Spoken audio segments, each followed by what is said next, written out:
morning, Andrew. Good morning. How are you? I'm well, thank you. Can't believe Realcomm's coming to a close again. It always goes by so fast. Yeah, it sure does, especially with the parties going on tonight. It's a full day. Full day and a full night. You and I both have been coming to this for a while, and some things never change. We've been talking about how to connect data in our industry for probably as long as I've been coming to this. Yeah. And the words change, but the ideas don't. Right?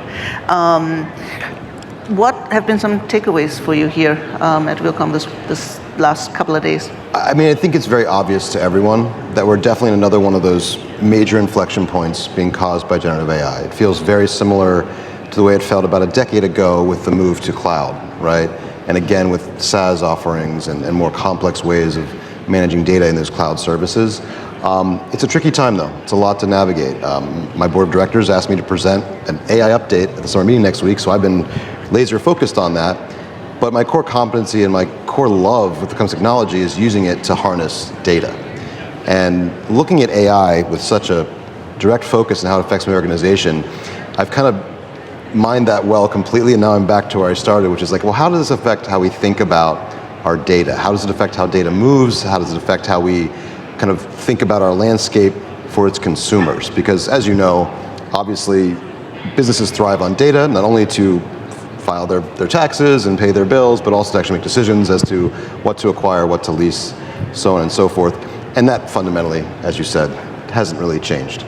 But the how and the what is definitely changing very quickly. So it's been a very exciting time. So I think that we tend to lump data into this one big category, but in reality they have different textures, they have different cadences, they have different requirements. So kind of when we look up to data for reporting, you don't get a lot of choices there, right? Like you got to make sure that is right, that you have a single source of truth. But this whole other category of data for decision making and the ability that we now have with the emerging technologies to accelerate that. What are you seeing kind of on that side? I'm seeing a huge bifurcation in how my data consumers are thinking about this. There's a lot of different opinions, a lot of conflicting opinions at senior leadership as well as on the ground, and it's tricky to navigate. So, for example, we've built a very robust data architecture we leveraged for many years to deliver that crystal clear reporting, trusted financials to the street, trusted information about our properties to asset managers. But that requires a lot of heft and a lot of work and a lot of change management and all this messy stuff that makes it not necessarily able to react when trying to make broader decisions or decisions based on less structured data.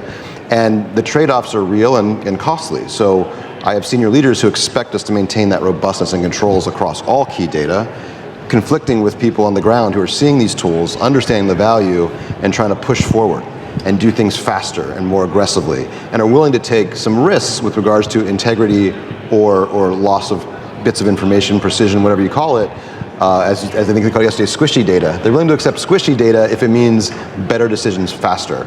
And the tools are changing how people think about that and thinking about risk. For example, a year ago, when we first got the ability to really unlock some of this Gen AI capability, we saw people scraping in huge amounts of information from documents, bringing in lots more information than were before. But now what, right? How do we actually make value out of it?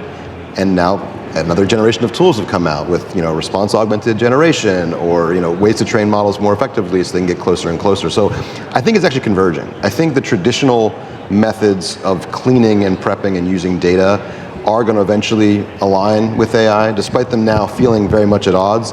But it makes it a very tricky time to make long-term decisions. So squishy data, we got to start quoting Tyler Christensen for that. He invented it. So, but you're talking about if we can use some of the newer terms that people are using, right? Deterministic AI versus probabilistic AI. Absolutely. Okay, so on the deterministic side, we are looking for the same outcomes and the same results with the same inputs all the time. Think of that as the calculator, right? Every time you punch the numbers in, you're expecting that outcome. Right. And on the other side, it's really about kind of more of the weather person predicting and telling us what the forecast might be. Yeah. And in order to achieve that, it is, as you're saying, about more data, more inputs, and so on and so forth.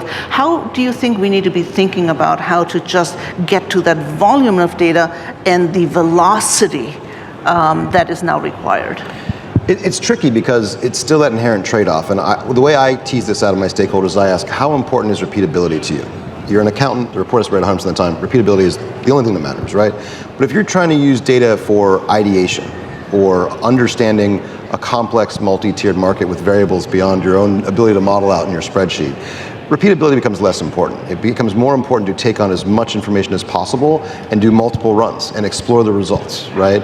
And in that scenario, you have to open the floodgates. I think you really need to just embrace the chaos and take it all in as fast as you can. Right now, we're struggling to find the right tools and methods to do that, and that's been the challenge this year, but it's definitely coming, and there's definitely green shoots there. So I'm very excited where ideally, users will become capable enough working with the right technology teams to kind of turn that dial as they need for their use case. Are you looking for a definitive answer about a specific subject, or are you looking to go broader than that? Do you want to consume more data? Almost increase the scope of your query, logarithmically, right? We could never do that a few years ago. At least we couldn't in my shop with our budget. So very exciting times. I'm really excited to see where it goes, but I think we have to really engage with our consumers of data to understand where they're coming from and what they value, because you can have a very bad experience if they're expecting repeatability and not getting it, or vice versa. So, two questions to end with here. One is, what would you tell the vendors, the service providers, the solution providers here at Realcomm? What do we all need to be thinking about? I think that ultimately, there's a lot of uncertainty with this technology, and we're dealing with executives with extreme media hype, and they're putting a lot of pressure on technology executives to deliver, and at the same time, flexibility. That makes flexibility incredibly valuable, right? So I don't think the all-in-one do-everything app is really the future, because we're seeing these AI programs try to be this, whatever prompt you want, it'll work, I promise, trust me. The reality is that it doesn't. It requires complex, intricate systems of relationships between data and applications, and what we really need is the tooling to enable that, right? Maintaining flexibility can allow me to bring in new, exciting products without breaking what already works. We don't need complete overhaul and disruption. As you said, we have that core that's working well and driving value for the business and has been for many years. We need to bring in the new components without throwing the baby out with the bathwater. Yeah. And I see a lot of vendors who see these apps selling themselves as do-everything assistants, and while the idea is great to have a personal assistant in your pocket, and it's really cool in your personal life, in my opinion, it's just simply not effective at enterprise scale with enterprise data and enterprise requirements. So really a move away from kind of monolithic to much more composable in the way that we're deploying. Then last question, which is really about what should we be teaching and learning in terms of what should we be imparting on the next generation? What should we be teaching our business end users? What should we be learning? What should I be learning, Andrew? I have to say, I haven't been this excited for the interns to start as I have been in many years, because the kids coming up today with these technologies, their tooltip, with Gen AI assistants they can subscribe to for free or a few dollars a month, I think it's starting to radically shift how they view the world and how they consume information. And I'm really curious how that's going to bump up against our legacy model, because ultimately commercial real estate specifically is a very apprenticeship-based industry. It's not a skill you can learn in a few days reading a book. It takes years to build relationships and understand the core of the business. And a lot of the Gen AI tools just can sort of synthetically replace that. So I'm very curious how they're going to come into this, relationship-based, apprenticeship-based industry with those new skill sets and how they're going to interact. So what am I going to teach them? Honestly, they're going to teach me, and I'm going to have to react to that. But I think it's something I really want to keep close eye on, because we can impart the core values of data clarity, data governance, what drives businesses forward, what allows us to succeed and grow. But we're going to have to be reactive to how this is shaping the workforce and shaping the talent pool, because I'm already starting to see some material impacts, and I'm wondering 2-3 years down the line, when this stuff becomes native and everyone's on it all the time, if that comes to pass, we're going to really have to maintain agility to be able to both engage that new type of user, but also bring that value back to the entire organization. That's awesome. Thank you so much. Thank you. And looking forward to seeing you next year. Always happy to chat. All right, Thank you. Take care.